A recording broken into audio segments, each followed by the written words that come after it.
Dalton Risner has not signed a deal with the Cincinnati Bengals since he's completed his visit and is expected to visit other teams. Let's break down what that means.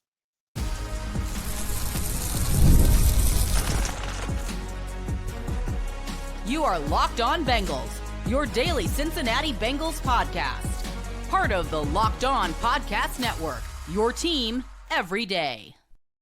What up, Bengals fans, and welcome to another episode of the Locked On Bengals podcast, part of the Locked On Podcast Network, your team every day. I'm Jake Liscow. He's James Rapien, and we've been hosting the Locked On Bengals podcast between the two of us since 2016. So if you're looking for a spot that will be there reliably for daily, up-to-date Cincinnati Bengals news and analysis, you are in the right place. You can hit that subscribe button on YouTube or wherever you get your podcast to join all the everydayers out there. Shout out to you if you're already an everydayer and make Locked On Bengals your first listen. Today, we dive into what happened with the Dalton Risner visit, why that move would still make sense for the Cincinnati Bengals, what's next for Dalton Risner, and on rewatch, what do we take away from what's going on with the defense?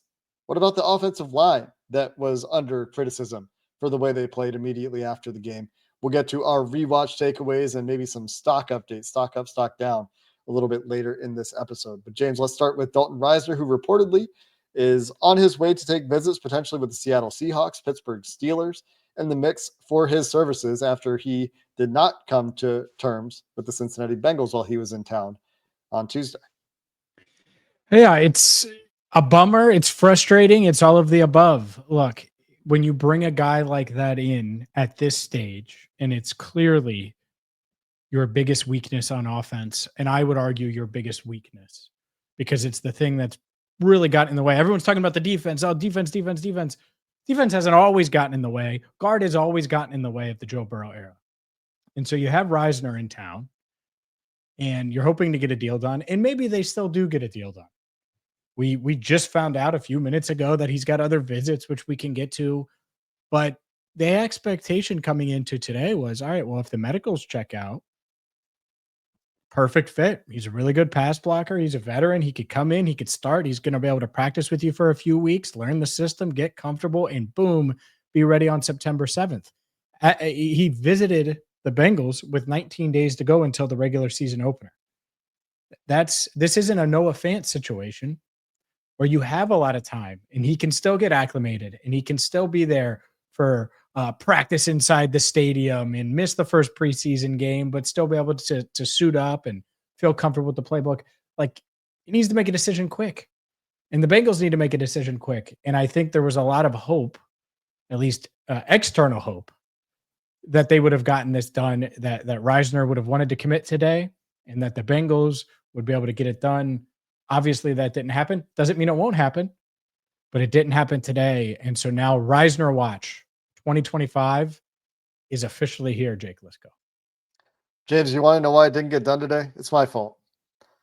You see, what happened is I went and watched film of Dalton Risner before he signed with the Cincinnati Bengals, and what I've learned is that when I watch the player before he signs a contract, he doesn't sign the contract, and I end up having wasted my time. Look, Dalton Risner would be an improvement to the Bengals' depth on the interior of the offensive line, and I think an improvement in their pass protection if he won a starting job. And I think he would probably, in pretty short order, win the right guard starting job. I think that's part of why they brought him in. I know they have injuries there, and Lucas Patrick may be part of that, as he appeared to have some sort of upper body injury in that Monday Night Football game that we do not have an update on yet. Hopefully we'll find out a little bit more this week, but he's dealt with injuries throughout his career. And when you add to that the injuries that Cody Ford is dealing with, Cordell Volson is dealing with, Matt Lee is dealing with, Seth McLaughlin, who they haven't gotten a really significant look at all when you're talking about their interior offensive line options, to the point where Jackson Kirkland was playing tackle on Monday Night Football.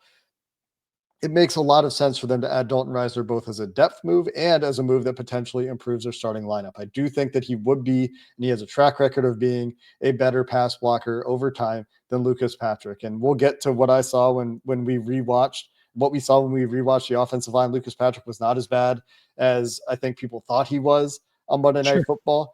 Doesn't mean he was great. I think Dalton Risner is a better player. I think that maybe the PFF grades do slightly overestimate how good he is. He's probably not an elite pass blocker. I think he's a good pass blocker. I think he's an above average or average pass blocker, and that's all we're really asking for at right guard. That's what we've been asking for since they signed Alex Kappa, and that's what Alex Kappa was. And then Alex Kappa no longer was that toward the end of his time in Cincinnati. And the reason I bring up the PFF grades is because Risner's been in more favorable situations and schemes for guards to pass block in than what he would deal with in Cincinnati. Cincinnati asks a lot from its guards and from all of its offensive linemen in pass protection. I would not necessarily hold him to that number. Say you want him to be a 72 pass protection grade or whatever. If you really put a lot of stock into these grades, might be down a little bit if he does end up signing and playing with the Bengals.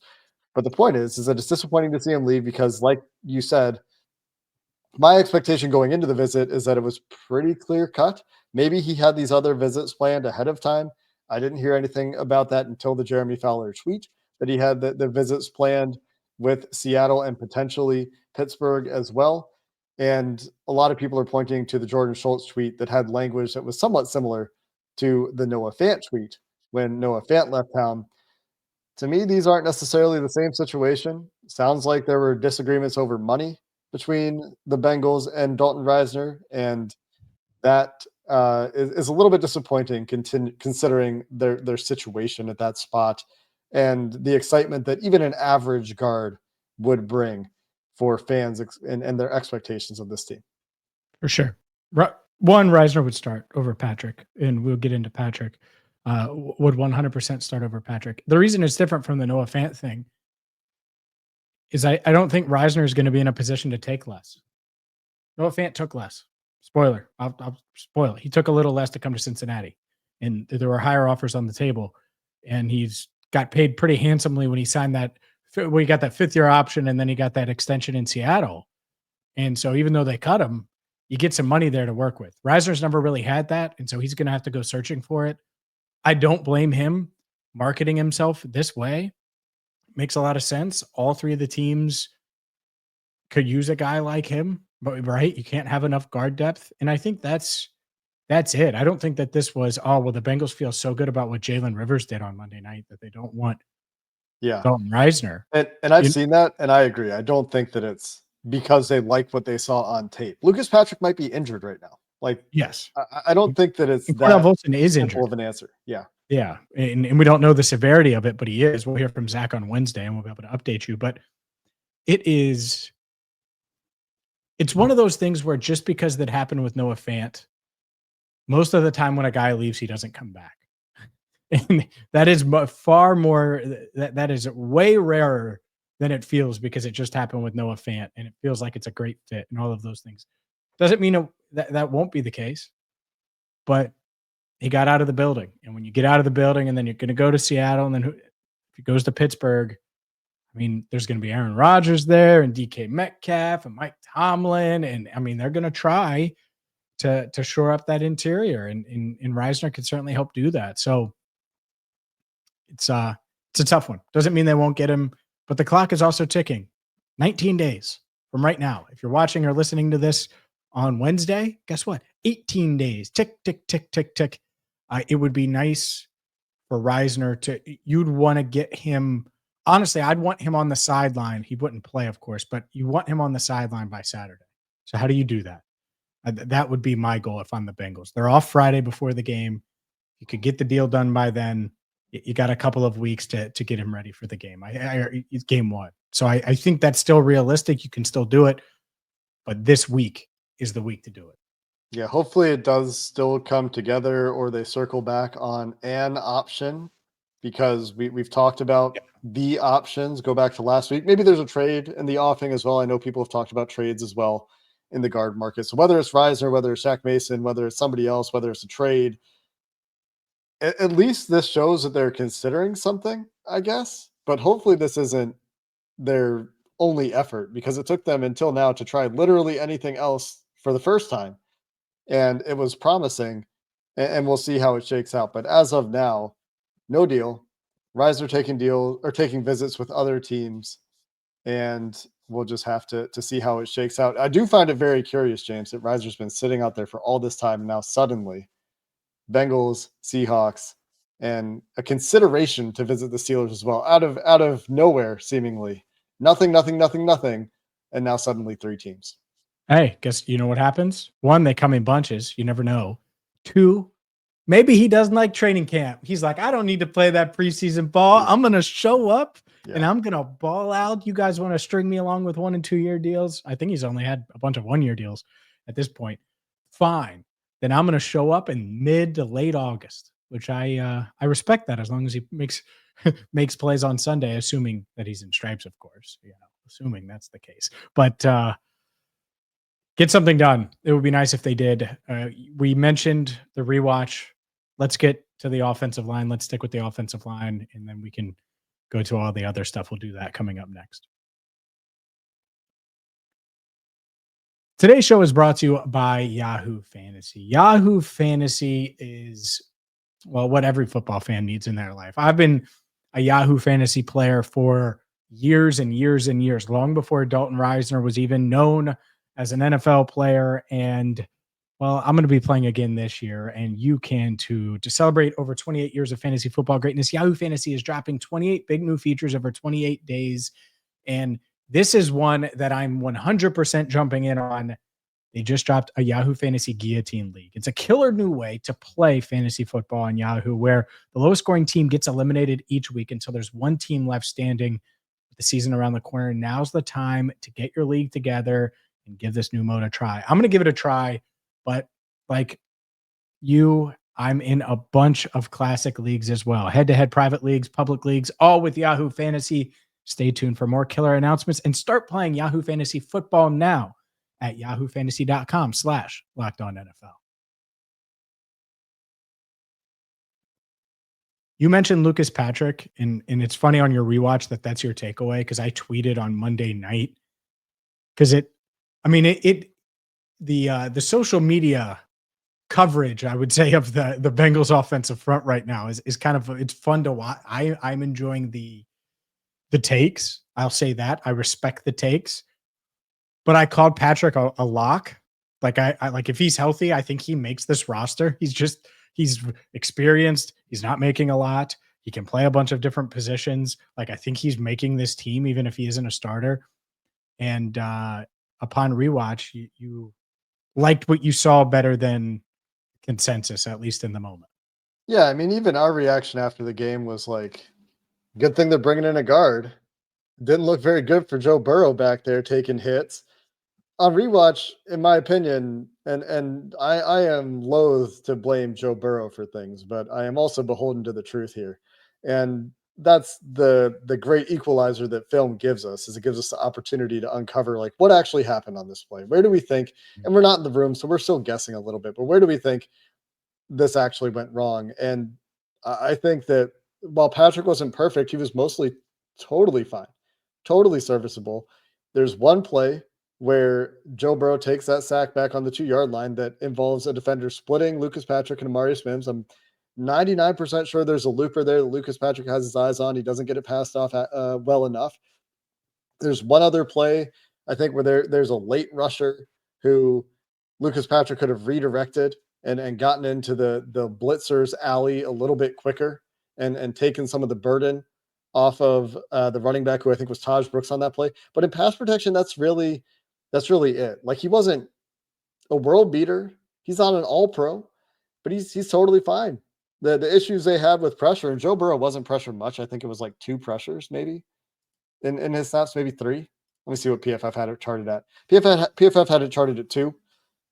Joe Burrow didn't handle pressure well last night, didn't find his escape lanes well, didn't have his normal complement of weapons on the field. So I don't know that he was like as in sync with what his receivers were doing on those plays, but didn't find his escape lanes well, didn't find his checkdowns well on those 2 plays that he was pressured. And so I think that a lot of the responsibility this time actually does go on Burrow, when often I think Burrow it's unfairly assigned responsibility for pressure. My rewatch of the offensive line showed that, yeah, they're not going to be world beaters in the run game. I think that nothing I've seen changes that. But in the passing game, I thought all of the starters totally respectable from all of them, including Orlando Brown, who I know some people weren't happy with because he was at the center of Joe Burrow getting horse collared. Yeah, I think that the narratives versus the truth, it's really easy to get lost in it, especially in preseason when you're talking about such a big roster. And Lucas Patrick is a fine, and I'll say fine, offensive lineman to have on your roster.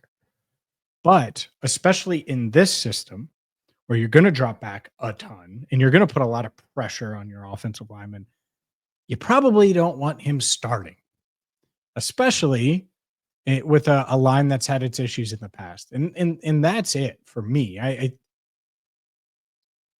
I don't think that everything has been fair from a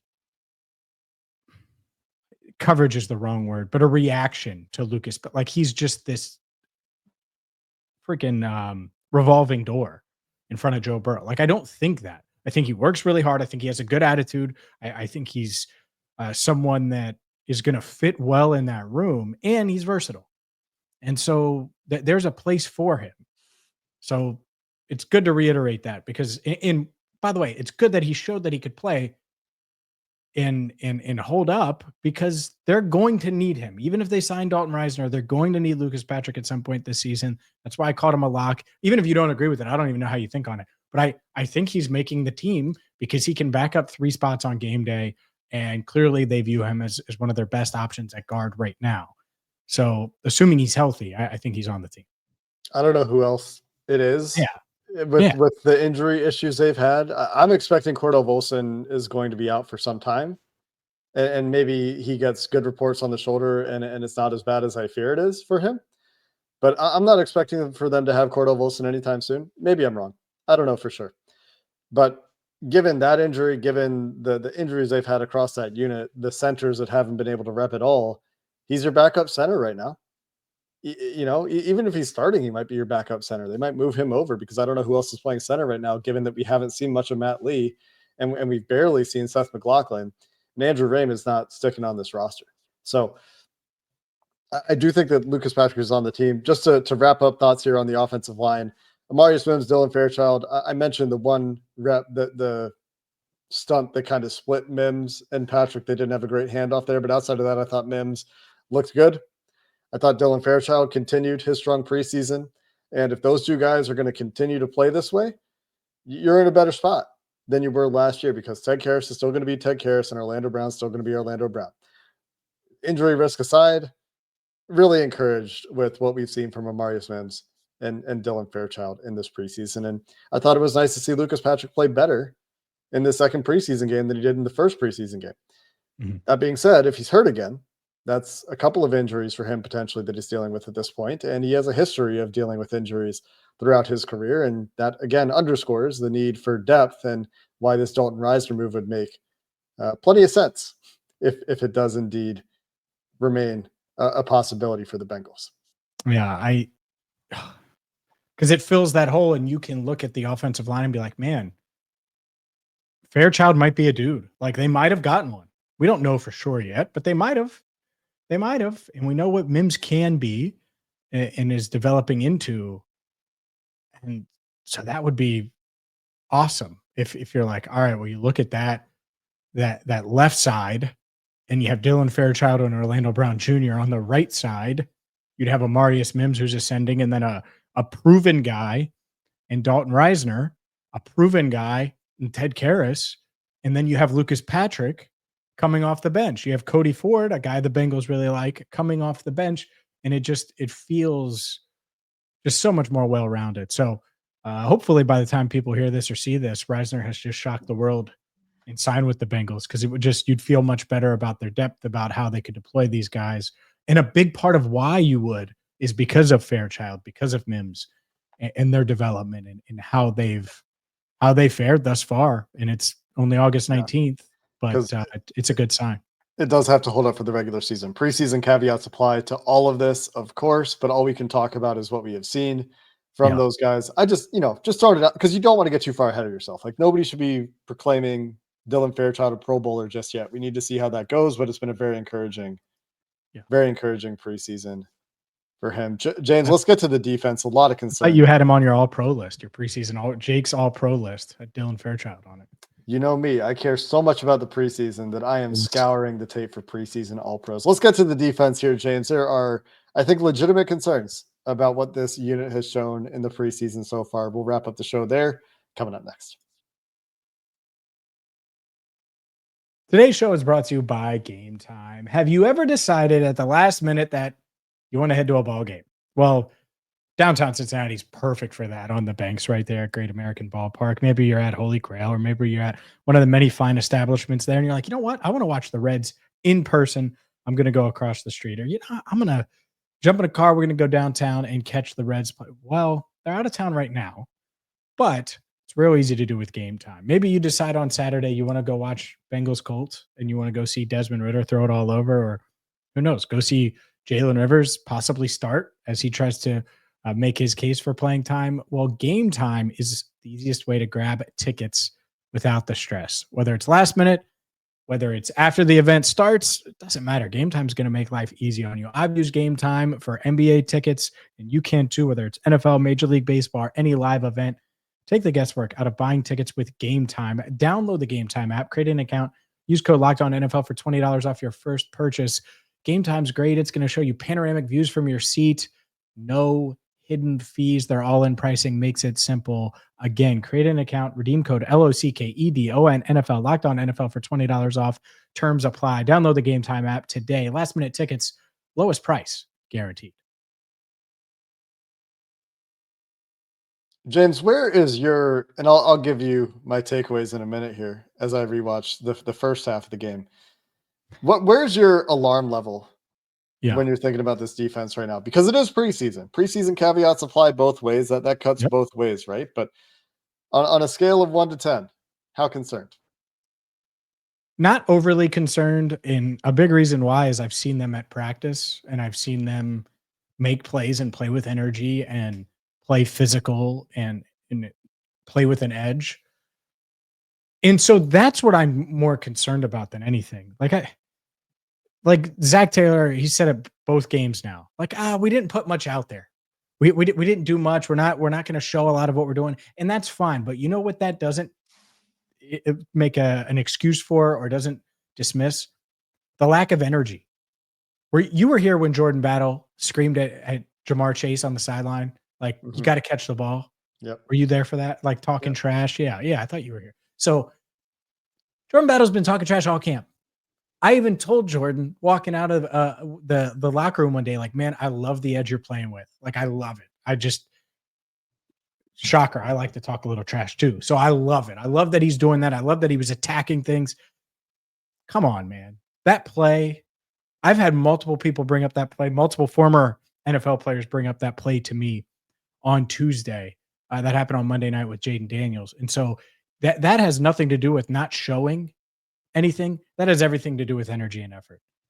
And I don't know why they're playing that way. I don't know. Like, so some of this is like, where's the edge that I see in practice every day, and why have we not seen it?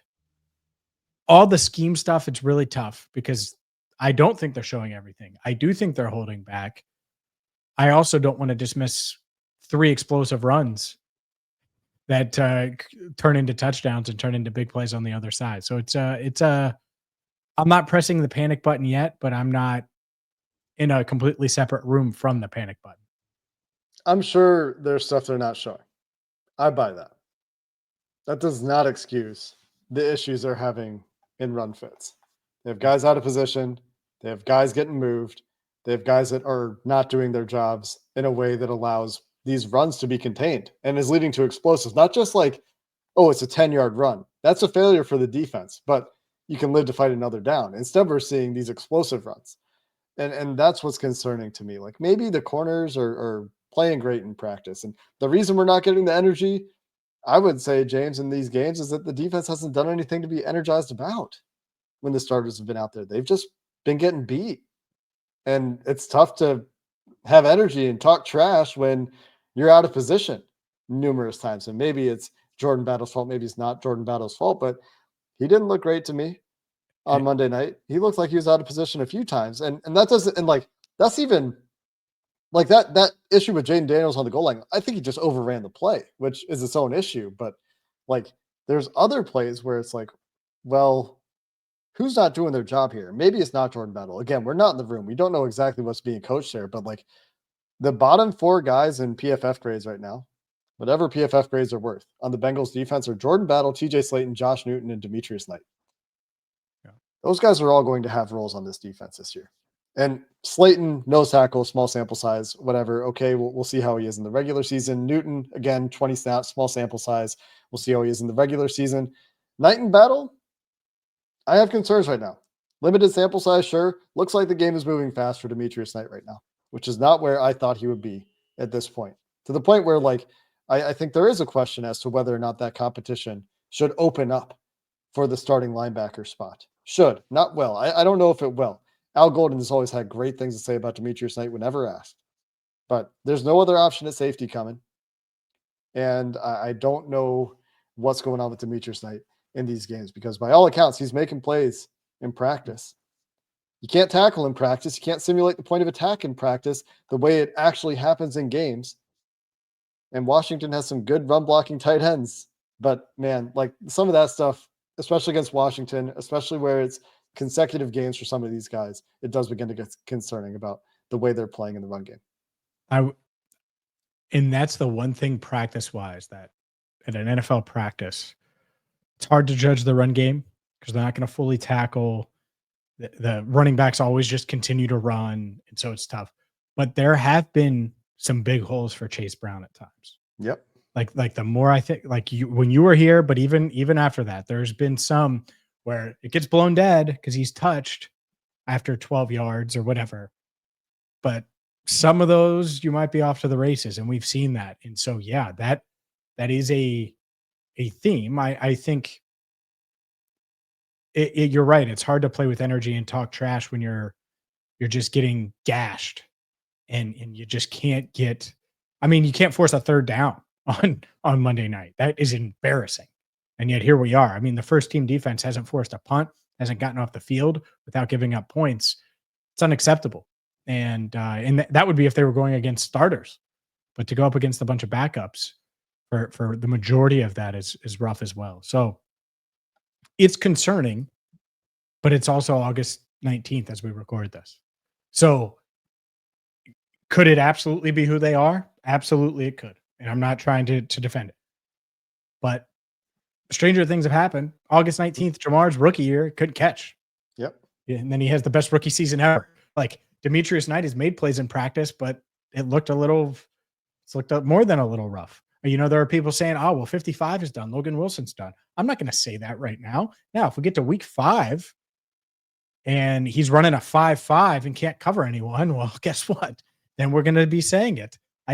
I don't want to overjudge, but I also don't want to underjudge either. And given last year, given their lack of activity when it comes to bringing in proven talent on defense, because really you're talking TJ Slayton and then a lot of the same faces and then rookies.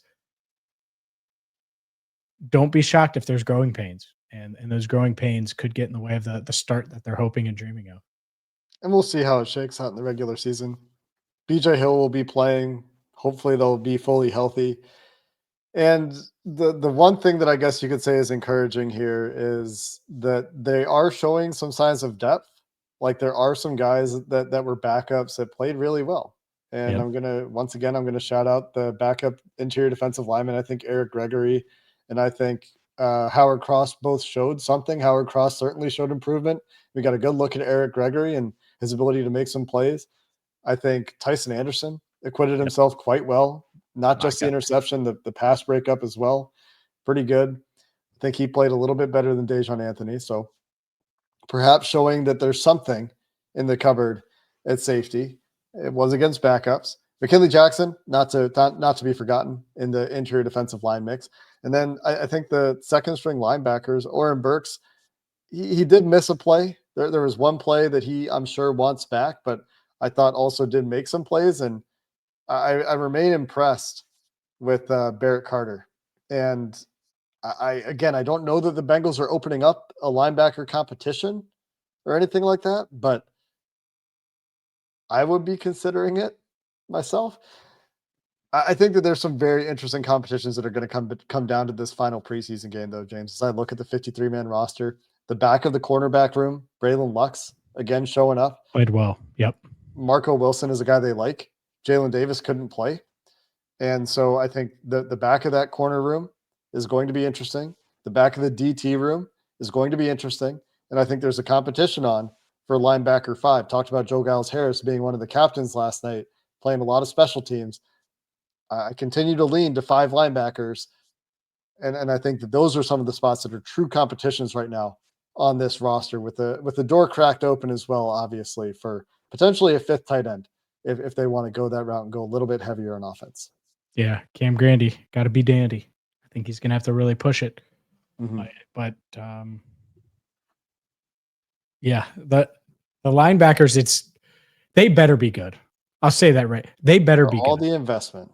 Yeah, that's what I'm saying. Like, you invest all this. It would be like if they invested all this in guard and then they couldn't block anyone.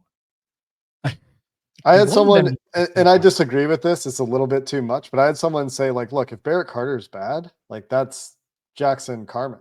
And they're totally different approaches to the game. So in that sense, that's Barrett correct. Carter? But sorry, not Barrett Carter, Demetrius Knight, 2nd round pick. Like, comparing 2nd round picks at non-premium positions that should be expected to step in and start. That's as far as the comparison goes. Totally different approaches to the game, totally different attitudes and character for those two guys. So I think that's a bit much, but like, I think there is a point there. Like, if he doesn't turn it around and become a viable, good starter, and that's your 2nd round pick, and we were critical of the pick at the time, that's not where you want to be. So hopefully he turns it around in a hurry. Well, in the parallel is Tate Ratledge was right there, right? Versus Creed Humphrey or many of the other linemen that were available for Carman. And yet, yeah, like Demetrius Knight is already better. Just to be clear, like you said, already better than Jackson Carman. Like, already. You're not going to have to convince me otherwise, because I just, worst case, what is he? He's productive and he works really hard. And that's already light years ahead of what Carman was at this stage. I mean, Jackson Carman as a rookie didn't want to work out with Joe Burrow, put it that way. I'm not going to go too far into it. I don't think I've said that on the pod, but I'm fine saying it now. Who cares? It was 5 years ago. Can't burn those bridges. But yeah, who turns down Joe? Joe, by the way, if you want to work out, I'll come to the stadium right now and work out with you. But can you imagine? Can you imagine doing that? Not even a little bit. Would you fly back to Cincinnati to work out with Joe? You would. Like, be sure. Real. Yeah. I mean, like, get me in with the trainer before, get him to look at my shoulder. Look at that bicep tendon that's bugging me. But my man was like, nah, I'm good. I'm already training. And then he showed up overweight. Another stock up note just before we get out of here. Obviously, Charlie Jones, Mitch Jones, we talked about those previously. And we'll have plenty to talk about this week, James. Got a couple practices. We got a final preseason game. We're going to have to look at some roster predictions at some point. The cut down to 53 is not too far in the future at this point. But let's wrap up there. That's going to do it for this episode of the Locked On Bengals podcast. Until next time, thanks for listening. Hoo day, and have a good one. I hope they listen till the end.